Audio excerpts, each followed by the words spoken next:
This is the highlight of the week. We're having an opportunity to be with Howard Triest. We'll learn more about it, but just to put into brief historical context, it was Howard Triest who was the translator with the two psychiatrists who were at the Nuremberg trial. Those were Douglas Kelly and Leon Goldensohn, and they uniquely had a role of being in the prison cells at the express direction of the United States to understand the 21 defendants who were being tried. Not to get evidence, but to understand what these individuals were about. So he's one of one. Yeah, the United States Army was very kind because they gave me more or less, they completed my ticket, made a round-trip ticket out of it. A few months after basic training, they returned me free of charge to Europe, and even were kind enough to let me participate in on D-Day via Omaha Beach, re-enter the continent. Surprisingly, I was sent to Europe because in many cases when you told them you spoke German, they sent you to Japan instead. So the Army always assigned you to pretty much the opposite of what you were qualified for. I was sent back from Holland to Paris to a training school that the Army had set up to learn how to speak German. That's another interesting thing, but they were the experts. Well, I was to accompany the psychiatrist into the prison, be available at any time, and translate his interviews with the prisoners and help them in any other possible way that required my knowledge of the German language.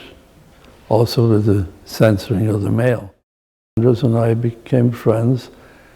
He was nice to work with, and he suggested after I was there for a couple months, he had assigned me to his staff and to work with the prison psychiatrists. I think they just wanted to see who these people were.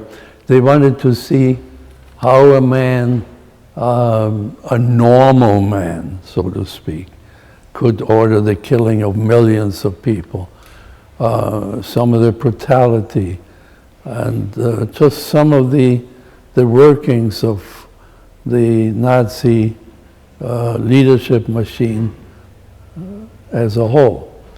So any evidence we would find or any findings would not be used in the trial against the prisoners. It's amazing, you could sit next to a person, and if you really didn't know what that person had done or why they were incarcerated, they looked perfectly normal. And I was sitting next to Rudolf, the Commandant of Auschwitz, who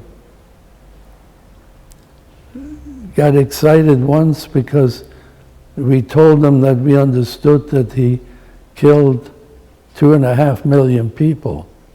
And he said, that's not true, that's a lie. He said, I killed over 3 million. I did much better than my quota. And you see, he was very proud of that fact. You're German, you're Jewish, they don't know that. What's your feeling? What's your gut telling you? Well, actually, it was, as far as I'm concerned, don't forget I was 22 years old. We had just completed a successful war. I survived. I was still living. And I felt pretty good. And some ridiculous things happened too. When I went with Kelly the first couple of times in to see Julius Streicher, for instance. One of the things that Streicher said after we did some small talk, he turned to Kelly and said, "Major, I have some papers here that I don't want to fall into Jewish hands. And I see that you have your interpreter with you, and I would like to give it to them. Give him the papers," which he did. And so this was the expert on Jews and what a Jew looks like. Did you happen to be there the day when Hermann Goering took the witness stand? That seemed to be a marquee event. I was there. Goering actually didn't mind to be singled out because Goering really wanted to be number one. And he didn't care, even his cell number was number one. He was number one, and he always wanted to be number one, even in government. I think they were two entirely different people. As far as psychiatrists, I don't know. But actually, Goldensohn was easier to talk to. From my point of view, I'm talking about my relationship with Kelly and Goldensohn. Mm-hmm. I've never had a bad word with Kelly. We were always friends, and I had no problems with him. He was cooperative, and I certainly was cooperative. And but Kelly at Goldensohn became more of a personal friend of mine. And Goldensohn was even a little more interested in my own background. And we traveled to Munich together in free time. And I showed him where I was born and where my dad's factory used to be and all that. So that's really the only thing. That's a question I very often get.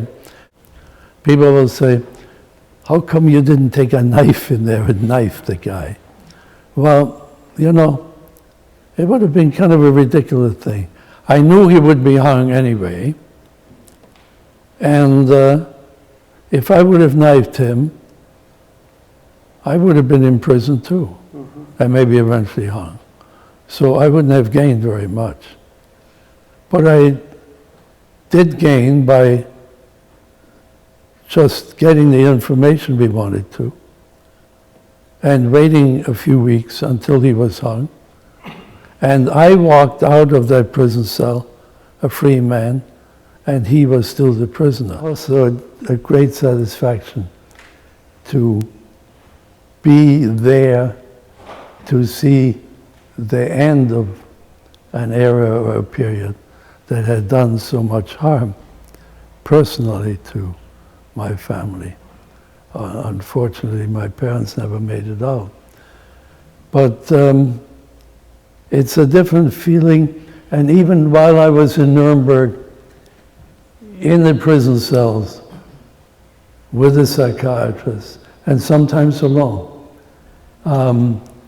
it was a different feeling for me than, for instance, the guard outside or the psychiatrists, because they were Americans that were doing their duty for the army or the court at that time. But to me, it was like a retribution. To me, it was like being there. I had been the persecuted, the one whose part of his family had been killed by these people. And there I was sitting across from them, or on the same bench with them, inside their prison cell. And I knew I was going to go out a free man, and they were facing death. So it was a tremendous satisfaction. I understand. I've just had an amazing 1 hour with an incredible individual named Howard Triest, and I cannot thank you enough for sharing this life experience. To Howard Triest, thank you very much.